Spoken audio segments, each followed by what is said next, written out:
Hi, YouTube. I am back. 5 more things, but the good news is I haven't even got started on the next pile yet. There's not even one thing in the next pile. So we were going pretty fast and furious there, but we're going to have a bit of a cool down after this one, or at least seemingly so. Who knows?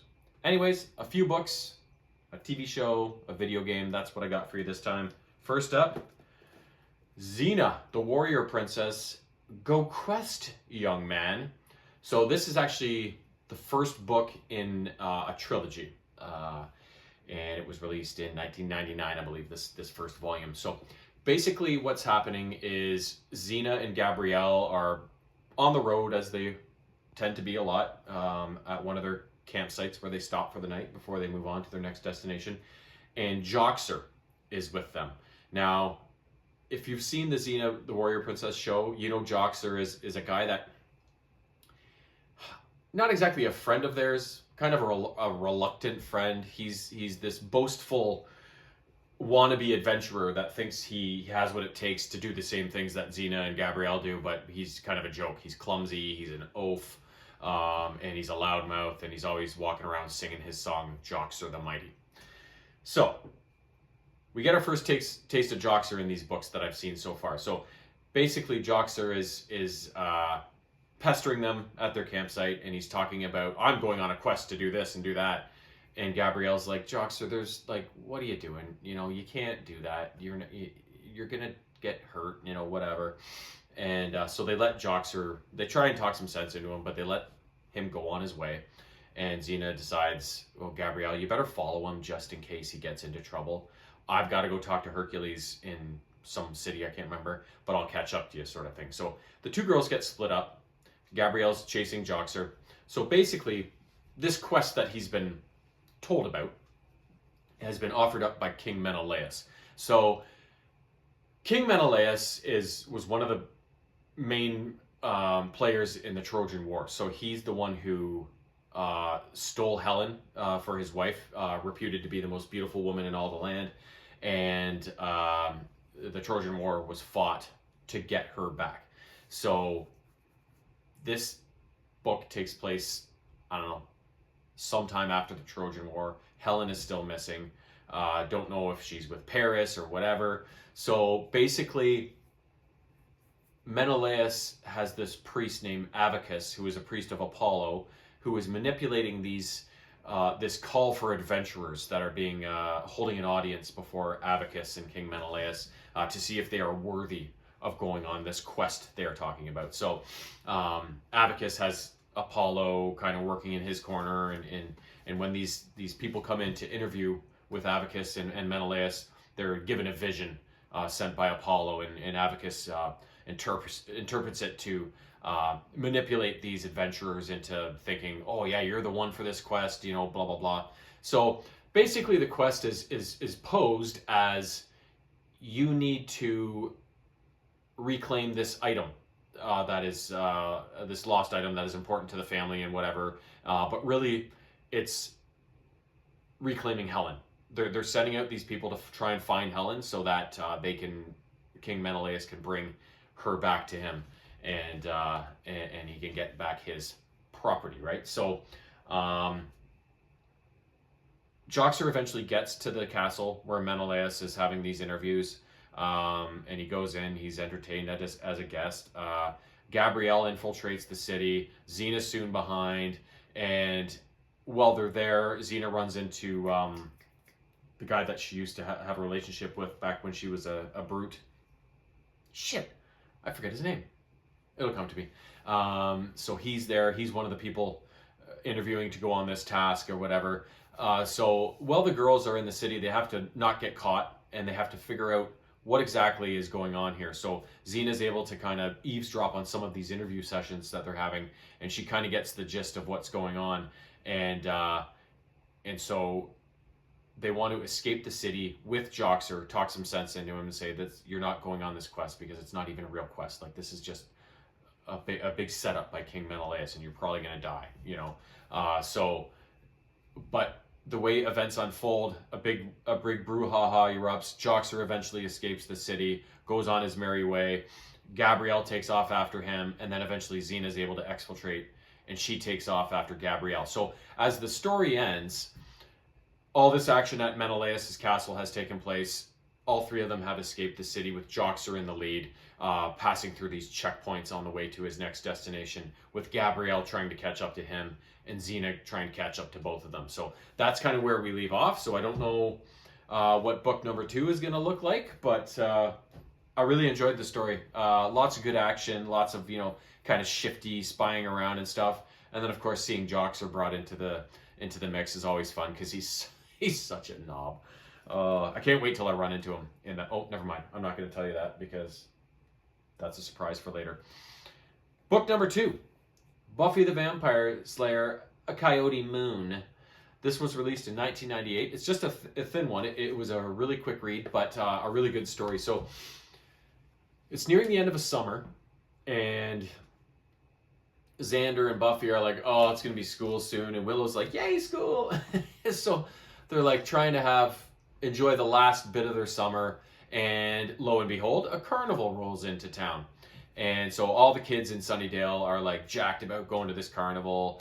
And Buffy and Xander and Willow go, and they're kind of like, this carnival's kind of weird. Like, all the carnies running the rides and everything are all like young and hot and like, as opposed to what you normally see at such an event.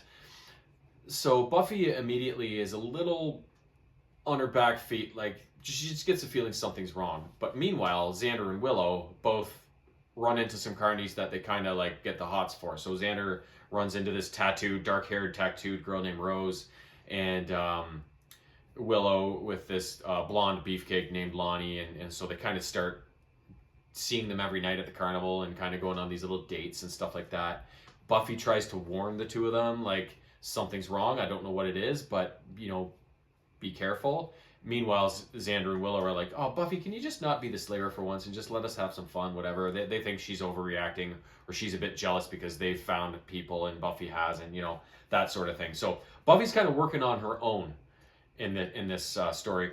So another thing that's happening is there's these roving packs of coyotes all over town. And although it's not unusual to see coyotes anywhere, really, these instances are very unusual because they're so much more frequent, and the coyotes are so much bolder. And Buffy at one point gets in a bit of a brouhaha with some of them, and this one coyote ends up looking her in the eyes, and it's kind of freaky, right? She feels there's more intelligence there than just a coyote. So over time, Buffy starts investigating this carnival and whatever, and she gets to the truth of the matter. These carnies are actually skinwalkers. So they have these animal pelts that they can then do a ceremony or a procedure that will then turn them into that animal. So a lot of them are coyotes, but there's some other ones as well. So these roving packs of coyotes that are out in the wild causing all this mischief are actually the carny workers. But Buffy can't get definitive proof yet, so she can't tell Xander and Willow to lay off, whatever. So her and Giles then start working on a scheme, and then they get why everything is happening. There's a grave in the Sunnydale Cemetery for a guy named Spurs Hardaway, who died back in, I don't know, it was the late 1800s or something like that. He was a traveling magician sort of thing, so it's kind of like the carnies. And he could do all these magic tricks and stuff. He eventually came back to Sunnydale when he was done with all of his stuff and died there. And these carnies are kind of Spurs' disciples over the years, and they want to raise him from the dead. And so that's kind of where the final confrontation takes place, is in the cemetery as this ceremony is underway. And of course, Xander and Willow finally realize, oh shit, Buffy was right again. Meh. Egg on our face, right? So a really cool story. Really short, but really sweet. Fun, fast reading, fast hitting, hard hitting. Good stuff. And I said that was released in 98, yeah. Last book, Star Wars, Guardian of the Whills. So, written in 2017, this is kind of a prequel to the Rogue One movie. Not that it has a lot to do with the actual events of the movie, but it just kind of sets up what's happening on Jeddah. So the two main characters are Chirrut Imwe and Baze Malbus, who you see in the Rogue One movie. They are guardians of the Whills. So the Whills are, or the guardian of the Whills were people that protected the Temple of the Kyber on Jeddah, the Kyber crystal, as well as the pilgrims and everybody that were in the temple and came to visit and associate with it. So, but with the Empire having recently moved in and locking down the temple and basically manhandling the planet and the city and all the people in it, Chirrut and Baze have resorted to striking back against the Empire, staging these little insurrections, you know, killing stormtroopers, taking down their equipment, stealing their supplies and whatever. And one of the main reasons they do this with all the Empire's activity, Chirrut and Baze know a pair of sisters that run like an underground kind of orphanage. And there's more and more children going into these orphanages every day, with the Empire being there and people being killed for no reason. So they're really fighting to help these youngsters. So that's why they're stealing all these supplies and giving them to the two girls so that their orphanage can run properly. And but with each attack they put on the Empire, the countermeasures get more extreme. Like, you know, more stormtroopers come, Star Destroyer eventually settles in orbit. You know, like the Empire's iron grip is tightening with each each retaliation that Baze and Chirrut mount. So eventually Saw Gerrera gets in touch with these two because he likes their handiwork, and they're reluctant to join with Saw because they know his reputation for being a little heavy-handed, you know. But eventually they decide to join him when Saw promises Chirrut something. So they start working for him, striking back against the Empire in even grander scenarios. And finally the day arrives when it's time for Saw to make good on his promise to Chirrut. So what happens is Chirrut and Baze march through Jeddah with all the orphans and the two sisters that run the orphanage, as they have commandeered an Imperial shuttle, and they are going to get these kids off-world to somewhere safe away from the Empire. So they're marching them through the city. Everybody's like, what's going on? So it creates this big stir. But at the last minute, Saw's people betray Chirrut and Baze and are commandeering the shuttle for themselves, planting explosives in it, and are going to send it back up to the Star Destroyer to blow up the Star Destroyer. But Baze and Chirrut kind of back these guys down and say, no, this was promised to us for these kids. You worry about that on your own time.